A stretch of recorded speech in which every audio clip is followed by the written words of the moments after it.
जैसे आपने कहा कि हम पत्थरों की पूजा करते हैं, जैसे कोई चीज बनाई मैंने अपने हाथों से हथौड़े से बना करके उसको मूर्त बना के, जैसे कि हाँ। गणेश जी की मूर्ति विसर्जन करते हैं, ठीक है। वो एक मानव ही बनाता है उस मूर्त हाँ। को। उस मूर्त को बना करके जिसने बनाया तो वो उसका पिता हो गया, ठीक है। ठीक है। और उसी के सामने जैसे मेरा बच्चा है, हमने उसको जन्म दिया, मेरे सामने होगा, अब वो बड़ा होकर हम उसके पैर छूंगे क्या? जिसको बनाया उसी के पैर, मैंने जिसको जन्म दिया ना, उसी के पैर छूना देखिए, तो आप बेकार है ना। देखो, तर्क जो है ना, तर्कों की भी एक मर्यादा होती है जी, इसी मर्यादा में सर मैं बोल रहा हूँ कि कौन सा तर्क करने योग्य है, कौन सा तर्क करने योग्य नहीं है। अब आपने कहा जो मूर्तिकार होता है ना बेटा, वो सिर्फ मूर्ति बनाता है। उसने उसको मतलब रूप दिया, ये हाँ, रूप दिया, दे दिया। रूप दिया। अच्छा ये बताओ कि मूर्तिकार ने जो रूप दिया, वो रूप लाया कहाँ से? वो अपने मेहनत करके माइंड से ना बेटा, आप ठीक कह रहे हैं।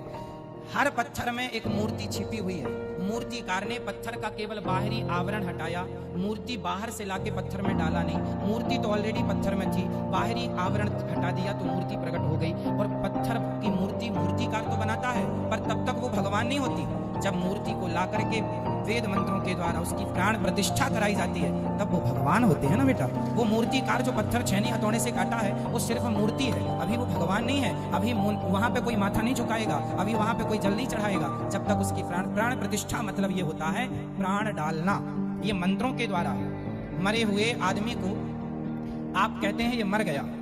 यदि कोई भगवान, यदि कोई व्यक्ति हो, जैसे आज की कथा में हमने सुनाया कि गुरु सांदीपनी का बेटा मर गया था, पर भगवान ने जीवित कर दिया, तो ये nothing is impossible, everything is possible. कौन कर सकता है? इतने से मुंह में मिट्टी के बहाने मैया ने मुंह खोला, इतने से मुंह में पूरा ब्रह्मांड दिखाई पड़ा, तो ये भगवान तो कर सकते हैं ना। इसलिए भगवान एक रूप में अपने धाम में है, और एक रूप में हमारे सामने जगन्नाथ जी के रूप में, बिहारी जी के रूप में, राधारमण जी के रूप में है।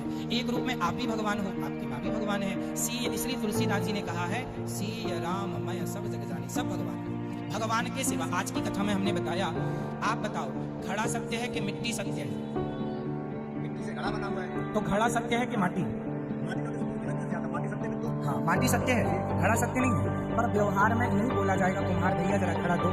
व्यवहार में तो यही बोला जाता, भैया घड़ा दो। मिट्टी तो ऐसा नहीं बोला जाता है, मिट्टी, पर बोला क्या जाएगा? घड़ा।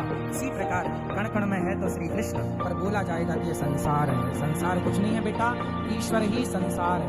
मिट्टी ही घड़ा है, सोना ही आभूषण है, आभूषण अलग से नहीं आए, गोल्ड ही।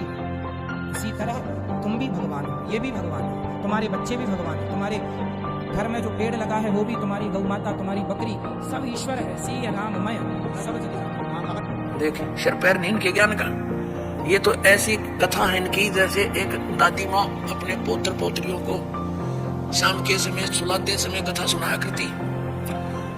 एक बुढ़िया कथा सुना रही थी, बच्चे सो नहीं रहे थे रात्रि के समय।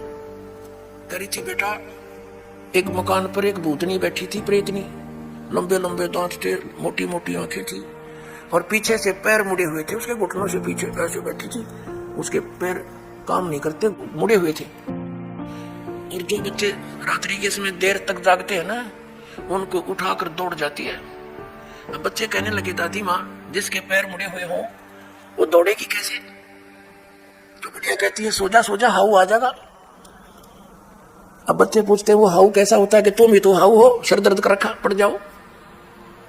इनका तो यूं ज्ञान है शंकराचार्यों का, कितने देश को प्रमित करे बैठे। ये गलत था। मूर्ति बुरी नहीं, मूर्ति की पूजा गलत है। परमात्मा ने ऐसी गहरी और गूढ़ रहस्य की वाणियां हमें सुनाई हैं, बोली हैं, लेकिन इन काल के दूतों ने परमात्मा तक हमें नहीं पहुंचने दिया, नकली संतों, ऋषियों, महर्षियों ने। इसलिए परमेश्वर ने स्वयं आना पड़ता है। तो परमात्मा ने 600 वर्ष पहले जब आए थे वो लीला की थी, जिसका समर्थन आज वेद कर रहे हैं, जिसका समर्थन गीता जी कर रही है, जिसका समर्थन जो ज्ञान परमात्मा ने दिया था उसका समर्थन आज पुराण कर रही है, कुरान कर रही है, बाइबल कर रहा है। तो पुण्यात्मा, आज हम अपने भगवान को पहचान लेंगे। पहले हमारे को कोई किसी ने कुछ भगवान बता दिया, एक मिट्टी का रख दिया, कोई खिलौना सा, ये तेरा भगवान, हमने वही मान लिया, क्योंकि हमें परमात्मा की चाह थी, आज भी है। अब जैसे मूर्ति रख दी भगवान की, श्री कृष्ण जी की, विष्णु जी की, तो हमने स्वीकार कर लिया। विष्णु जी की गुणगान उन्होंने सुनाए, हमने मान लिया। कहाँ से सुनाए उन्होंने विष्णु जी और परमात्मा शिव जी के गुणगान? गुण कहाँ से सुनाए? विष्णु पुराण से विष्णु जी के, शिव पुराण से शिव जी के। तो किसी ने बताया कि भगवान की मूर्ति है, इसी की पूजा से तेरा मोक्ष हो जाएगा। हमने वो भी शुरू कर दिया। ये भूल थी, ये गलत था। मूर्ति बुरी नहीं, मूर्ति की पूजा गलत है। मूर्ति का होना अनिवार्य है। मूर्ति से हमें प्रेरणा मिलती है। जैसे हम किसी सूरवीर की मूर्ति देखते हैं, चित्र देखते हैं, और उनके गुणों से हम परिचित होते ही हैं, तो गुणों से परिचित होने से उसकी मूर्ति देखते ही हमारे अंदर भी वैसा ही भाव हो जाता है। जैसे हम सेब की मूर्ति देखते हैं, आम का चित्र देखते हैं, आम की मूर्ति देखते हैं, तो हमारे अंदर उसके गुणों का ज्ञान होते ही उसको पाने की भी इच्छा बढ़ जाती है। तो ऐसे ही जो मूर्ति भगवान की, विष्णु जी की, शिव जी की, कृष्ण जी की, राम जी की, हमारे को हम जिसकी पूजा करते थे वो पूजा नहीं करनी चाहिए। उसकी पूजा से हमें कोई लाभ नहीं होना था मूर्ति की। हमने उस मूर्ति वाले भगवान को पाना है। उस मूर्ति वाले भगवान को पाने से हमें उसके गुणों का गुण प्राप्त होंगे, उससे लाभ प्राप्त होगा। जैसे आम की मूर्ति है, सेब की मूर्ति, हमने उस मूर्ति की पूजा से कोई लाभ नहीं होगा। वो तो इतना ज्ञान करा देगी कि ये सेब है, ये आम है, ये मीठा होता है, इसके ये गुण है। अब मूर्ति वाले सेब को ढूंढना पड़ेगा, ओरिजिनल को, तब हमारा पेट भरेगा। कभी परमात्मा जी मूर्ति के विरोधी नहीं थे, मूर्ति पूजा के विरोधी थे। इन ढीठ लोगों ने हमें इतना रूढ़िवादी बना दिया कि हम केवल मूर्ति की ही उसी का घंटी घंटी बजा कर उसके तरीके बुला कर श्रृंगार करने लगे रहते। इतना उसके श्रृंगार बना कर इतना ठीक है, खराब हो रही है तो पूजा मार देते, अपना साफ करके प्रणाम करो मूर्ति को, क्योंकि भगवान को उस मूर्ति को प्रणाम कर, परमात्मा को प्रणाम होता है। ये श्रद्धा हमारी बनती है, भाव बनता है। लेकिन पूजा और सत्कार में अंतर होता है। पूजा और सत्कार में बहुत अंतर होता है। तो ऐसे हमने पूजा नहीं करनी, सत्कार करने से हमारे अंदर विनम्रता बनी रहेगी। भगवान सामने दिखाई दे, जैसे मूर्ति है और सामने भगवान ही आ जाए तो हमारा वैसे ही भाव रहे जैसे मूर्ति नहीं, ये परमात्मा आखिरी हो। लेकिन लाभ मिलेगा भगवान से ही। वो मिलेगा कैसे परमात्मा? उसके पाने की वे ऑफ प्रोसेस गीता जी में बहुत अच्छी वर्णित है। जैसे गीता जी अध्याय नंबर 8 के श्लोक नंबर 13 में कहा, गीता ज्ञानदाता ब्रह्म कहता है मेरी पूजा करनी है, मेरा केवल एक ओम मंत्र है, बस नथिंग एल्स। और 8वें अध्याय के 3 श्लोक में जिस परम अक्षर ब्रह्म के बारे में बताया है उसकी पूजा करनी है, तो 17वें अध्याय के 23वें श्लोक में कहा कि ओम तत्सत इति निर्देश ब्रह्म त्रिविध समर्थ है।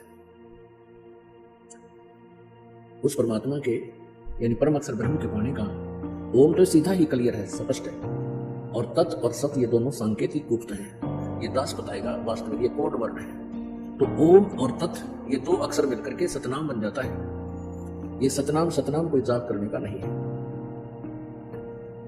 और ये ओम ब्रह्म का जाप है, ये तत् सांकेतिक जो दास बताता है, जिसको सतनाम प्राप्त है उनको पता है, ये परब्रह्म का जाप है, यानी अक्षर पुरुष का जाप है। और सत ये परम अक्षर ब्रह्म का जाप है, यानी ये गुप्त है, ये कोड वर्ड है, ये दास बताएगा। हमने उस परमात्मा को पाना है, मूर्ति से कोई लाभ नहीं होगा। हमने उस परमात्मा को पाना है जिसकी हम खोज कर रहे हैं, जिससे हमें गुण लाभ होगा।